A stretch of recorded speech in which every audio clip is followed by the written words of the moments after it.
کیا ہم نے آسمانوں کو اور زمینوں کو جو کچھ ان دونوں کے درمیان ہے مگر ایک حکمت اور حق کے ساتھ، اور بے شک قیامت یقیناً آنے والی ہے۔ بس کنارہ کرتے رہیے ان کافروں سے اچھی طرح کنارہ کرنا، بے شک آپ کا رب ہی وہ بڑا پیدا کرنے والا اور کامل علم والا ہے۔ اور البتہ تحقیق دی ہم نے آپ کو اے محمد کریم صلی اللہ علیہ وسلم وہ 7 آیتیں جو بار بار پڑھی جانے والی ہیں اور عظمتوں والا قرآن۔ سورہ الحجر کی آیت نمبر 85، 86 اور 87 یہ 3 آپ حضرات کے سامنے پڑھی اور ترجمہ کیا ہے۔ اس میں اللہ تبارک و تعالی نے اپنی حکمت بالغہ اور اپنی تدبیر کاملہ کا بیان فرمایا ہے، اور ساتھ میں قیامت کی یاد دلوا کر کے اپنے آپ کو ایمان اور ایمان والوں کے ساتھ منسلک رکھنا اور کافروں سے کنارہ کش، کفر سے کنارہ کش ہو کے رہنا، اور ساتھ اللہ تبارک و تعالی کی خالقیت کامل اور اللہ کا علم کامل اس کا استحضار رکھنا کہ جو اللہ دنیا میں اتنی بڑی بڑی مخلوقات بنا سکتا ہے وہ مرنے کے بعد ہمیں دوبارہ پیدا کر سکتا ہے، اور اس اللہ کو ہماری پوری زندگی کا کامل علم ہے کہ ہم دنیا میں کیا کر رہے ہیں، کیا دیکھ رہے ہیں، کیا بول رہے ہیں، کیا سن رہے ہیں، کیا کما رہے ہیں، کیا خرچ کر رہے ہیں، اس کو مکمل علم ہے۔ لہذا کامل علم کی وجہ سے اس نے ہمارا کامل محاسبہ کرنا ہے۔ اچھے اعمال پر جزا دینے پر وہ قادر ہے اور برے اعمال پر سزا دینے پر وہ قادر ہے، اس لیے اس کے لیے تیار رہنا ہے، اور تیاری کے لیے اللہ پاک نے ہمیں قرآن مجید عطا فرمایا ہے۔ اس لیے فرمایا ہم نے آپ کو وہ 7 آیتیں دی جو بار بار پڑھی جاتی ہیں، یعنی سورہ فاتحہ۔ ہر نماز کی ہر رکعت میں اس کو پڑھا جاتا ہے، اس کو 7 مثانی کہتے ہیں، اور عظمتوں والا قرآن آپ کو دیا ہے۔ اگر آپ اس کے ساتھ جڑے رہے تو آپ کی قبر آخرت کی تیاری ہو جائے گی، آپ آخرت میں اللہ کے ہاں سرخرو ہو جائیں گے، وہاں آپ کو کامیابی ملے گی۔ اور اگر آپ قرآن مجید سے جڑ کے نہ رہے تو پھر آپ کے لیے ناکامی کا منہ دیکھنا پڑے گا۔ اس لیے فرمایا وَمَا خَلَقْنَا السَّمَاوَاتِ وَالْأَرْضَ وَمَا بَيْنَهُمَا إِلَّا بِالْحَقِّ، اور نہیں پیدا کیا ہم نے آسمانوں کو، یعنی آسمانوں کا پورا نظام، اور زمینوں کو، اور زمینوں کا یعنی پورا نظام، وَمَا بَيْنَهُمَا، اور زمین و آسمانوں کے درمیان جو خلا و فضا ہے۔ ہمیں تو ایک زمین ایک آسمان کے درمیان کا خلا نظر آتا ہے، ایک آسمان سے دوسرے آسمان تک، دوسرے سے تیسرے آسمان تک، تیسرے سے چوتھے آسمان تک، چوتھے سے 5ویں آسمان تک، ایسے 5ویں سے چھٹا، چھٹے سے 7واں، پھر 7ویں آسمان سے اوپر عرش الہی تک، پھر اس سے اوپر پورا ایک عالم امر ہے۔ عرش الہی سے نیچے کو عالم خلق کہتے ہیں، اور عرش الہی سے اوپر ایک پورا عالم امر ہے۔ قرآن مجید کے اندر لَهُ الْأَمْرُ وَالْخَلْقُ، خلق بھی اللہ کا ہے، امر بھی اللہ کا ہے، خلق بھی اللہ کا ہے، امر بھی اللہ کا ہے۔ عالم خلق کے اندر بھی نظام میرے اللہ کا ہے، عالم امر کے اندر بھی نظام میرے اللہ کا ہے۔ ایسے ہی ایک زمین سے دوسری زمین، پھر تیسری زمین، تو زمینوں کے اندر بھی اللہ نے کیا کیا مخلوقیں رکھی، کیا کیا نظام رکھے، یہ سب اللہ تبارک و تعالی ہی نے بڑی حکمت کے تحت حق کے ساتھ پیدا فرمائے ہیں۔ ان کے اندر بے شمار حکمتیں ہیں اور بے شمار اس کے اندر حقیقتیں چھپی ہوئی ہیں، اور فرمایا یہ سارا کچھ جو بنایا بے مقصد نہیں ہے، اس کا کوئی مقصد ہے، اور اس مقصد کے اظہار کے لیے دن رکھا ہے قیامت کا، جس کو انصاف کا دن کہتے ہیں، جس میں پورے کا پورا حساب ہوگا۔ فرمایا وَإِنَّ السَّاعَةَ لَآتِيَةٌ، پکی بات ہے کہ قیامت آنے والی ہے۔ إِنَّ السَّاعَةَ لَآتِيَةٌ، مبتدا پر بھی تاکید ہے، خبر پر بھی تاکید ہے۔ ان لگا ہوا ہے، لام تاکید کا لگا ہوا ہے، پکی بات ہے، یقیناً قیامت آنے والی ہے۔ ہمارے جامع اسلامیہ امدادیہ میں اب بھی میرے خیال میں ہے، جب دارالحدیث سے شروع ہوا تھا تو وہ سامنے گھڑی لگی تھی، اس کے اوپر یہی آیت نمایاں کر کے پڑھی لکھی ہوئی ہے، ان الساعۃ لآتیہ۔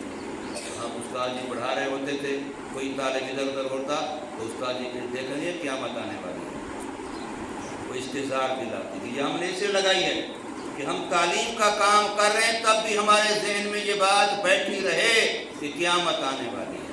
یہ بات ہر وقت ذہن میں، دل دماغ میں تازہ رہے، ہر وقت آنکھوں کے سامنے رہے، قیامت آنے والی ہے اور اس میں پورا حساب کتاب ہونا ہے۔ تو اس لیے فرمایا وَإِنَّ السَّاعَةَ لَآتِيَةٌ، بے شک قیامت یقیناً آنے والی ہے۔ فَاصْفَحِ الصَّفْحَ الْجَمِيلَ، ان کافروں سے کنارہ کش رہیے لیکن اچھے طریقے سے۔ شیطان کا ایک کام یہ ہوتا ہے کہ آپ کو، مجھے، کسی بھی مسلمان کو کسی اور کام میں الجھا دے، اور الجھانے کی وجہ سے وہ اسی کے بحث مباحثے میں، اسی کی چھان بین میں لگا رہے گا، جو مقصد زندگی ہے وہ رہ جائے گا۔ اس لیے اس سے کنارہ کش ہو کے الگ اپنے مقصد پہ نگاہ رکھیے، ورنہ شیطان اور نفسانیت آپ کو بظاہر یہ کہیں گی کہ آپ دوسرے کی اصلاح کر رہے ہیں، آپ اپنے لیے فلاں کر رہے ہیں، لیکن وہ جھگڑوں میں پڑے رہیں گے، آپس کے اندر اشکالات میں پڑے رہیں گے، آپس کے اندر تصفیوں میں پڑے رہیں گے۔ تو جو مقصد زندگی ہے، جو آپ نے سفر کرنا تھا روحانی لحاظ سے، ایمانی لحاظ سے، وہ آپ کا سفر متاثر ہو جائے گا۔ آپ تو اللہ کے قرب کے مسافر ہیں، ہر آن ہم سفر کر رہے ہیں، جیسے ہم قبر کے قریب ہو رہے ہیں، حقیقت میں ہم اللہ تعالیٰ کے قریب ہو رہے ہیں، اور ہمیں قرب الہی چاہیے۔ تو یہ سفر ہے مستقل، اور اس گاڑی کو کوئی بریک نہیں لگنی چاہیے۔ نفس و شیطان پہلے تو اپنی طرف لانا چاہتے ہیں، اگر کوئی ادھر نہ جائے تو پھر یہ کہتے چلو اس کے سفر کو خراب کرو۔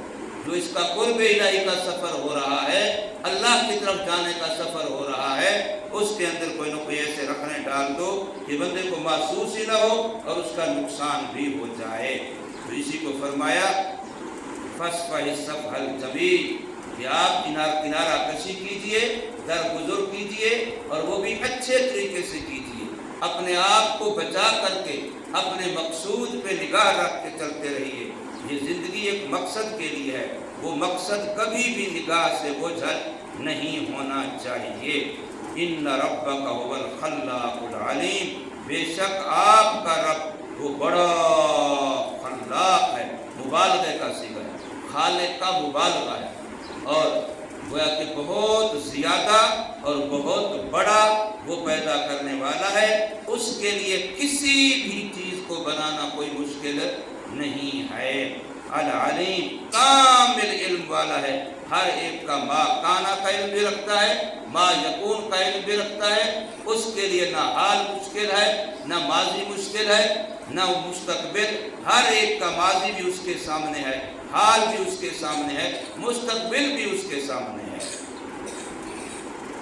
وَلَقَدْ آتَيْنَاكَ، اب اس قیامت کی تیاری کے لیے اور اللہ تبارک و تعالیٰ کی خالقیت اور اللہ کے علم کامل کو سمجھنے کے لیے اس کا طریقہ کیا ہے؟ فرمایا اس کے لیے ہم نے آپ کو قرآن دیا ہے، اس کے لیے ہم نے آپ کو قرآن مجید کی ام القرآن، جو پورے قرآن کا نچوڑ ہے، پورے قرآن کی کریم ہے، پورے قرآن کا مغز ہے، خلاصہ ہے، وہ سورہ فاتحہ کی ہے۔ وَلَقَدْ آتَيْنَاكَ، اور پکی بات ہے کہ دے چکے ہم آپ کو اے محمد کریم صلی اللہ علیہ وسلم سبعا من المثانی، 7 وہ آیتیں جو بار بار دہرائی جانے والی ہیں۔ جیسے وظیفے کو بندہ بار بار پڑھتا ہے، یہ مستقل مومن کا وظیفہ ہے، وہ اس کو بار بار دہراتا رہتا ہے۔ بل قرآن العظیم، اور قرآن عظیم، بعض نے اس کو تفسیری بھی بنایا کہ قرآن عظیم بھی سورہ فاتحہ کو کہا گیا۔ ایک قول یہ بھی ہے کہ 7 مثانی بھی سورہ فاتحہ ہے اور قرآن عظیم بھی سورۃ فاتحہ ہے، اور ایک ہے کہ مباشرت کے لیے ہے، پہلا جز ہے قرآن کا، اور آگے قرآن عظیم پورے کل قرآن کو کہا ہے کہ وہ قرآن عظمتوں والا، شانوں والا آپ کو عطا فرمایا۔ جس بندے کو بھی اللہ کے ہاں عظمت ملے گی، وہ قرآن کی وابستگی سے ملے گی، کیونکہ قرآن عظمتوں والا ہے۔